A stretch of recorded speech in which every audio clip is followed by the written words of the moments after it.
ไปเวียดไปเวียดดูน้องนั่งนอนได้จ้ะไปกันไปคือกันดูเป็นยังไงเนาะเมื่อวานนี่ก็เห็นอุ้มลูกผูกเต่าไปใส่ไปเพื่อนพระราม เอิ้นพระราม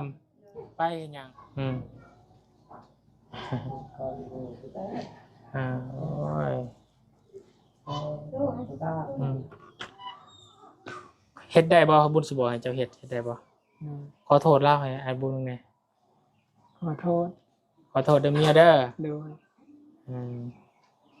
หับให้อภัยเราบ่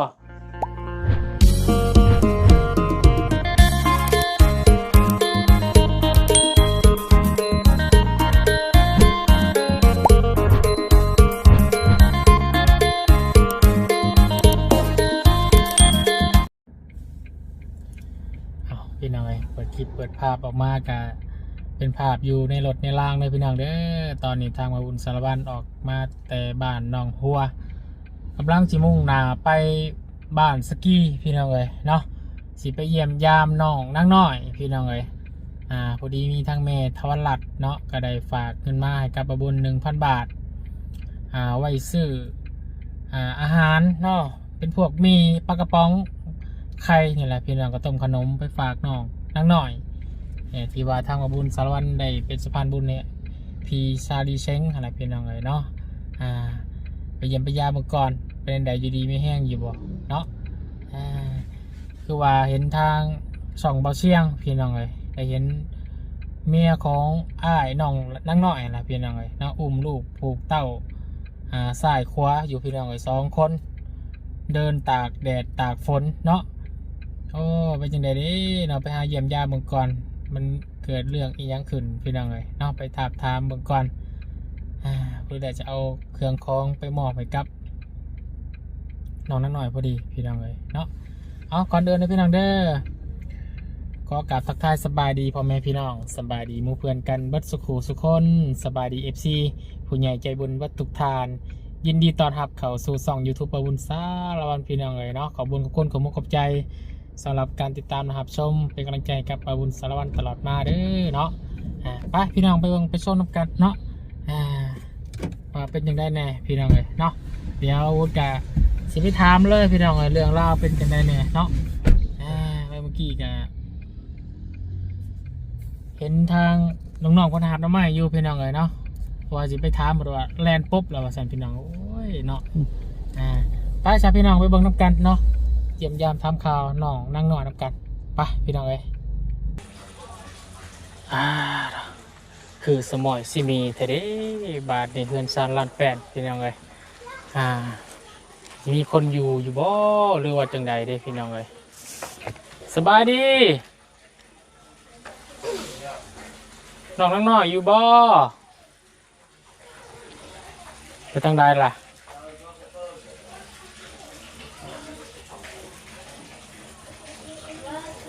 อยู่เฮือนอยู่ซ่านอยู่บ่ได้ไปทางใดบ่แล้วเอ้าน้องโอสบายดีน้องสบายดีไปทางใดเบิดคือเงียบล่ะอาบน้ำครับไปอาบน้ำ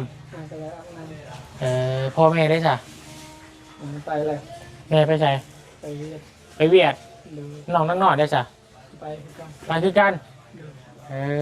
ไปใส่อยู่เฮือนพ่อแม่พ่อกับใครขอกับเจ้าเมีย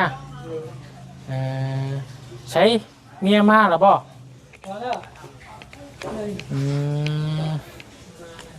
มาแล้วเมื่อวานเราไปใช้สมุบานเนี่ยไปเพื่อนพี่น้องพ่อว่าอาบน้ำจากนะ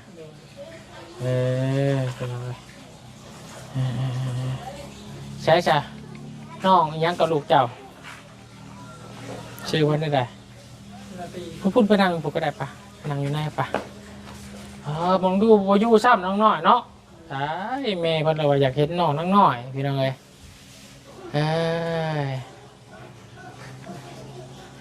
จักปี้ลูกนะปีปลายล่ะ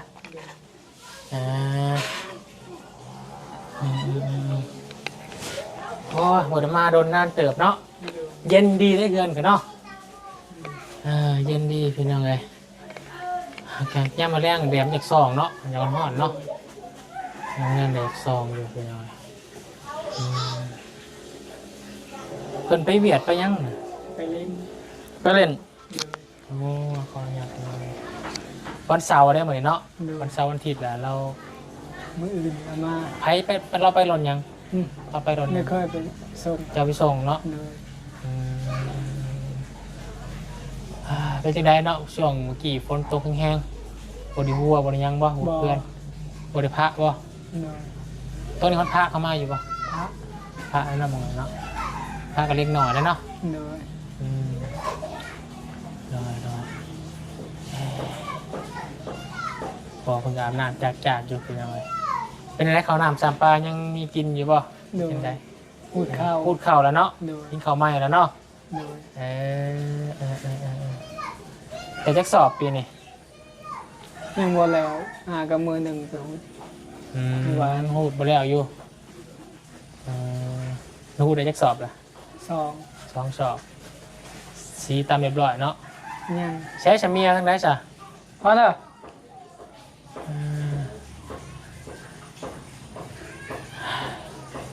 พอดีมีทั้งแม่ทวันรัตน์เพิ่นจะให้ทางบุญมาเยี่ยมทาง เล น้อง ย ทั้งน้อยพี่น้อยนี่ของฝากของตอนนี่แหละแต่ว่าน้องน้อยก็บ่อยู่ซ้ำบ้านเพิ่นก็ไปเยี่ยมชั่วโมงป่ะ ไปเห็นคู่มือเข้าพักเมื่อวานนี้แล้วก็ไป อืมอืม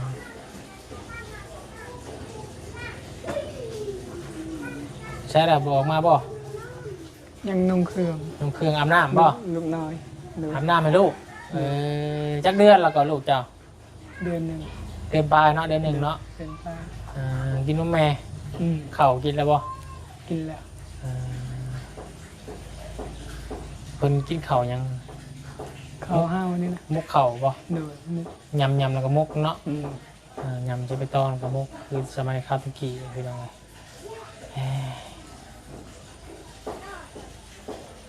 จักมุ่งมือเพิ่นมาน้องหน่อย ประมาณ4 โมง 5 โมงนี่ 4 โมงจะไปหับคือเก่า เลย อยู่เวียดข้ามไม่เวียดพุ่นบ่ ข้ามไปเวียด อ๋ออ่าเช็ดป่านนี้มีเสียงเพลงมาละบาดนี้พี่น้องเลยเนาะเมื่อกี้มีเสียงเพลงถ่ายคลิปก็ยากแล้วบาดนี้เนาะแต่ยังกินมาแรงเลย อืม นี่นะ ปลา ปลาไม่ใช่ ติ๊กเบ็ด อืม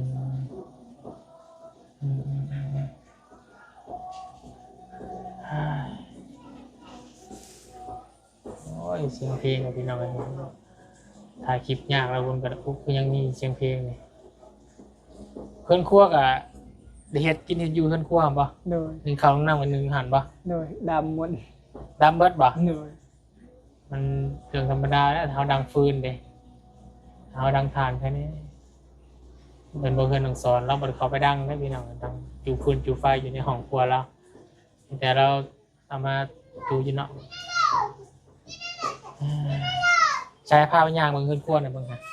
อึ๊บโอ้ยพี่น้องไงไปเป็นยังไง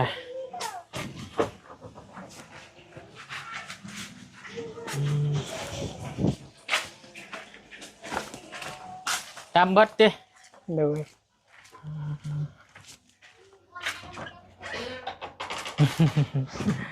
อ๋อปูกระโลให้คักแน่พี่ทำไงเนาะ เดี๋ยวจูฟื้นบาดนี้อ๋อ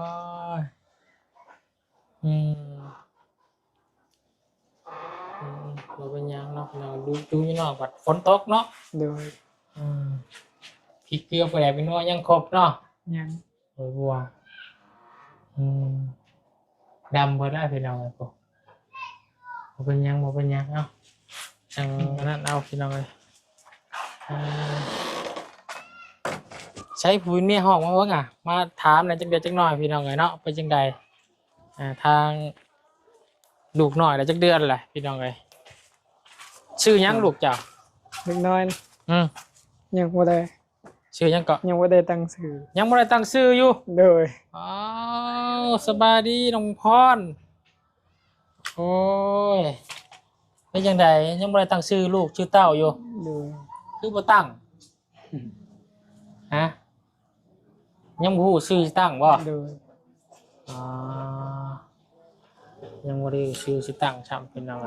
บ่คิดบ่ออกแล้วว่าสิตั้งชื่อใดๆลูกเจ้าคนนี้ชื่อหยัง ลาตี ตาตี โดย ดอกผู้หญิงบ่นี่ ทราย ผู้ชายสิเฮาชื่อดอกฟ้าก็บ่ได้ ดอกฟ้าราตรี ชื่อจังไดเด้เป็นจังไดเนาะเดือนหนึ่งบ่ โดย อืมเจ้าชื่อโอแม่ชื่อพร โดย กรซะเนาะน้องกร อืม บ่น้องกรมักบ่น้องกรเออผู้ชายคือจังไดถามกร เนี่ย ผู้ประตูแล้วกลับพี่ดังไงโอ้อาบน้ำแล้ววะ โดย เอออ่าอ่าอ่าอ่าอืมเป็นยังไงเนาะเมื่อวานนี่ก็เห็นอุ้มลูกผูกเต่าไปใส่ ไปเฮือนพระราม เอิ้นพระราม เลย ไปเห็นยัง พิษกระพัว พิกกระพัว เลย อืลงกันเรียบร้อยแล้วบ่ เลย ถูกต้องปรองดองกันแหละ เลย อืมพิดกันเรื่องหยังเนี่ย มึงจะผิดเรื่องอย่างมันไล่ มันลาย มันไล่ให้มือให้ล่าง หึไล่เมื่อ เลย น้องโอ้ไล่เมียเมื่อบ่ โดย อ้าวคือว่าอะไรเนาะอ่าอ่าคิดแล้วก็อยากไล่เมียนี้บาดนี้เนาะ โดย อ่าเป็นหยังก็อยากไล่นี้เนาะเจ้าบ่คิดอีต้นลูกจะบ่ตรงนี้ลูกเจ้าหน่อยๆแดงๆนึงคนหนึงก็ยังน้อยๆไว้อุ้มตากแดดตากฝนกับอีต้นแล้ว อืมมีเมียก็โอเคเห็นเมียก็เห็นลูกกันแหล้วเป็นยังไงเนาะเห็นลูกเจ้าแหล้วนิดหน่อยนี่อืมเดี๋ยวนี้เข้าใจกันนะที่ โดย อืมบวให้พิษกัน14พิษเช่าชีวิตกับบวให้ไล่กันนี้เลยเนาะให้พูดคุยกันก่อนเนาะไปไล่กันนี้ตากแดดตากลมมันนิดเล็กนิดหน่อยลูกเจ้าแหล้วเจ้าบ่คิดเห็นลูกบ่ฮะตอนนั้นเคินยังห้าแล้วน่ะเนาะ โดย ยังคนยังห้าเพื่อนพระรามอยู่ใช่เพื่อนพระราม มีบ้านลง เป็นพระรองอืมไปพอกระเป๋าเสียงพอดีเนาะ เลย ยินดีเลยโชคดีแล้วเจ้าพอกระเป๋าเสียงพอทีมงานพอได้อุ้มลูกตากแดดไปบัดนี้ทักพระรามยังมาร่วมกันแหละเนาะ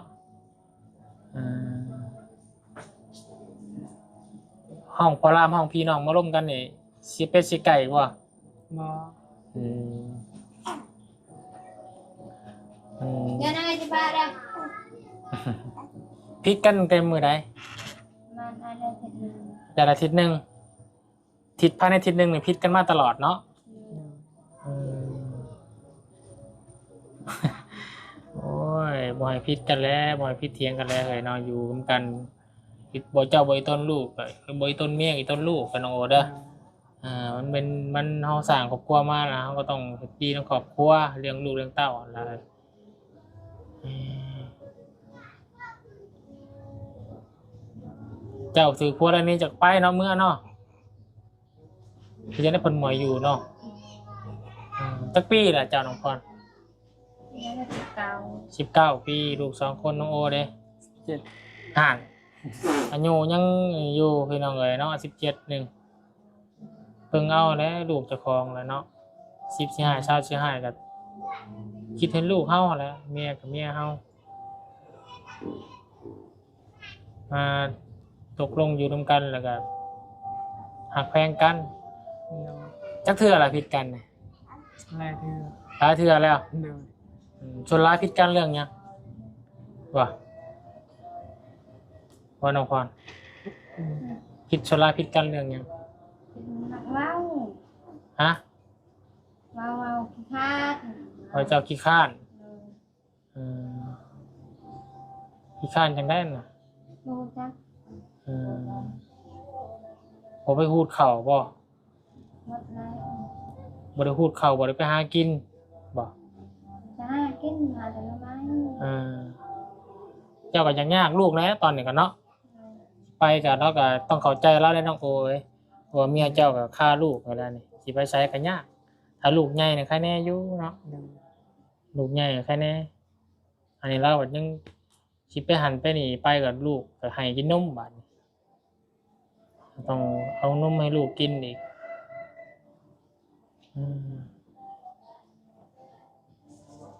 ทางบ้านเจ้าน่ะอยู่พะล่องเนาะ บ่อยู่บ้านมีแฟน งานเมืองแสน เลย แต่พอรามอยู่พะล่อง เลย อืม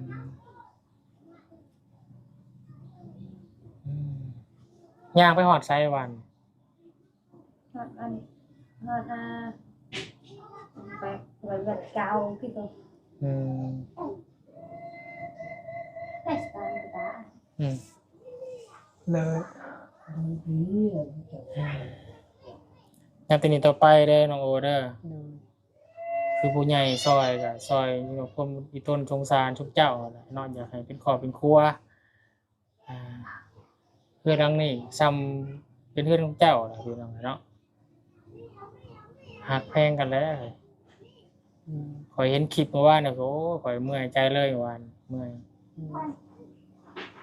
เป็นเจ้าบุตรต้องปองรองกันกับเมื่อยใจคือกันแล้วพอเด้อบ่ให้ลูกเฮ็ดแบบนี้อีกเด้อชิปสิให้เศร้าสิให้ก็บ่ให้ไล่กันหนี้ลูกนี่แหละต้นลูกมันก็ได้เดือนเดียวก็ย่างตากแดดตากลมพ่อแม่ฮู้หรือว่าอยู่บ้าน บ่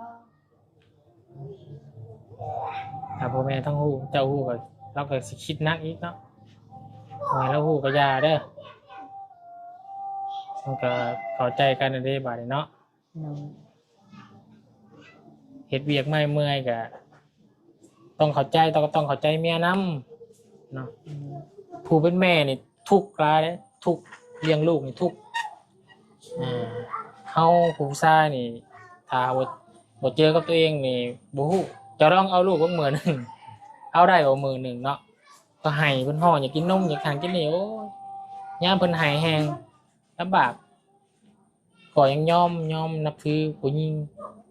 นับถือผู้เป็นแม่นี่เก่งหลายพี่น้องก็จะบุญสิฮู้น่ะบุญถือกับตัวเองบุญก็มีลูก2คนล่ะพี่น้องเนาะเอาน้องเป็นเนิร์ดจังได้มื้อ2มื้อเนาะเมื่อยเอาลูกเลี้ยงลูกเมื่อยบ่พอเลี้ยงลูกเมื่อยบ่เมื่อยแน่เนาะเฮานี่ยังบ่ไปหาแต่เงินมานี่ก็แม่นอยู่แต่ว่าเลี้ยงลูกเลี้ยงเต้านี่โอ้เมื่อยทั้งใจเมื่อยทั้งกายเนาะแล้วลูกหายลูกยังอยู่เมื่อยแล้วญาติลูกหายเป็นหนี้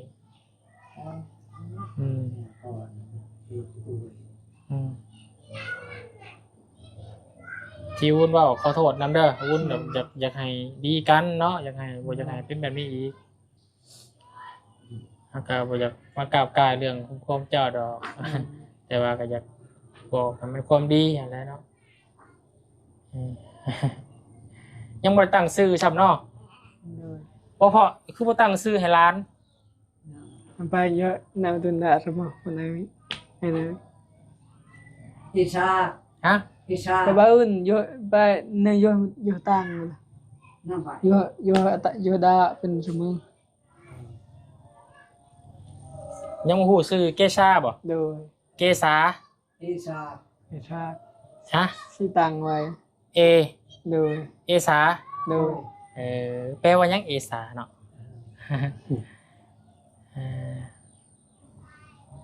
จมูกโด่งจำลูกก็ได้คือพอ เลิกอันยาดีนะบ้านเจอเหมือนมือเตะกันนาย บ้านเฉย ช่วยดีร้านนั่นนะอันเด็กเนี่ยเราดูเรียกเดียวร้านร้าน ใช้ลูกเจ้าวันไปใช้เลยนี่เรานั่งเล่นบ้าน บ้านดี นั่งเล่นอยู่มีแต่นั่นแหละบุญกับมานี่กับ สิมาเยี่ยมน้องนั่งน้อยพอดีเราไปอยู่ก็สิเห็นนั่นก็เลยสิบอกน้องโอนน้ำแน่แล้วเด้อเขาเป็นลูกผู้ชายเนาะลูกผู้ชายเต็มโตเอามีลูกมีเต่าเขาต้องรับผิดชอบ ชิงกีbao giờ ăn chết nè ยังอยู่ยังเจ็บอยู่ Ê, เจ็บ ê, เรายังบ่สบายอยู่ ờ. Ừ, ยังบ่เศร้า ờ. เราบ่เศร้า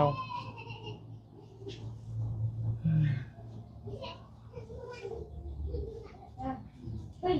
นับนี้ต่อไปบ่เฮ็ดเด้อน้องเด้อ โดย บ่เฮ็ดแล้วน้องชายเนาะเขาเป็นลูกผู้ชายเราต้องรับผิดชอบลูกเต้านั่นแหละข้าในจอลังจอยบางแน่พี่น้องเอาลูกอืม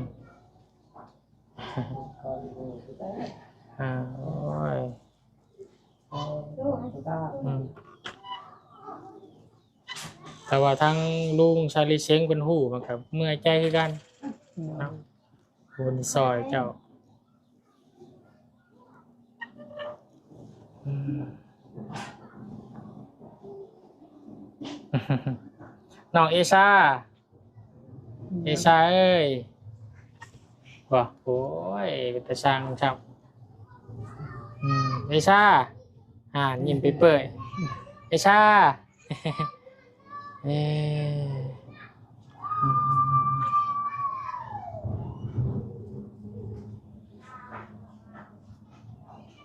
อืมไปสาเดี๋ยวบุญไปเวียกทางอื่นก่อนเด้อ โดย มื้ออื่นสิเขามาหาใหม่ โดย เนาะสื่อของฝากของต้อนจากเมทวันรัตน์มาให้มื้ออื่นเด้อ โดย เป็นพวกมีไข่ปลากระป๋องนี่แหละเนาะหมดพริกเป็นนัวยังอยู่บ่ โดย มื้อนี้ซื้อเขามาให้เด้อ โดย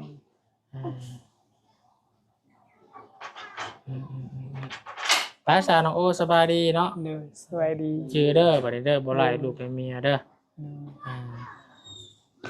ย เฮ็ดได้บ่บุญสิบ่ให้เจ้าเฮ็ดได้บ่ โดย ขอโทษเล่าให้ไอ้บุญแหน่ ขอโทษ ขอโทษเด้อเมียเด้อ โดย หับให้อภัยเราบ่ เนย ให้อภัยผัวบ่ เนยไหนไป อภัยเนาะ เนย น้องโอก็ขอโทษเราแหละเนาะ โดย ต้องให้อภัยซึ่งกันและกันแล้วเอามาเฮามาสิอยู่นํกันมื้อนี้มื้อเดียวอยู่แต่นี่จนเท่าเบิดลมหายใจผู้ใดลูกเมียนี่เฮาตัดสินใจเอาลูกกับเมีย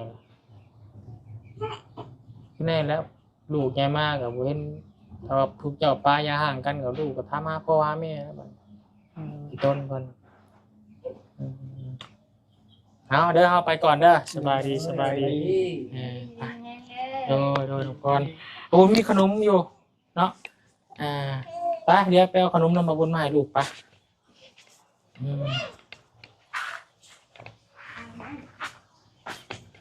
ไปพี่น้องไปเนาะ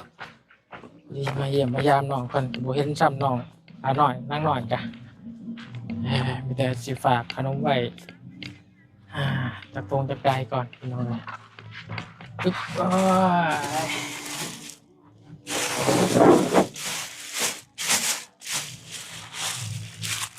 ไปขนมให้ลูกเด้อ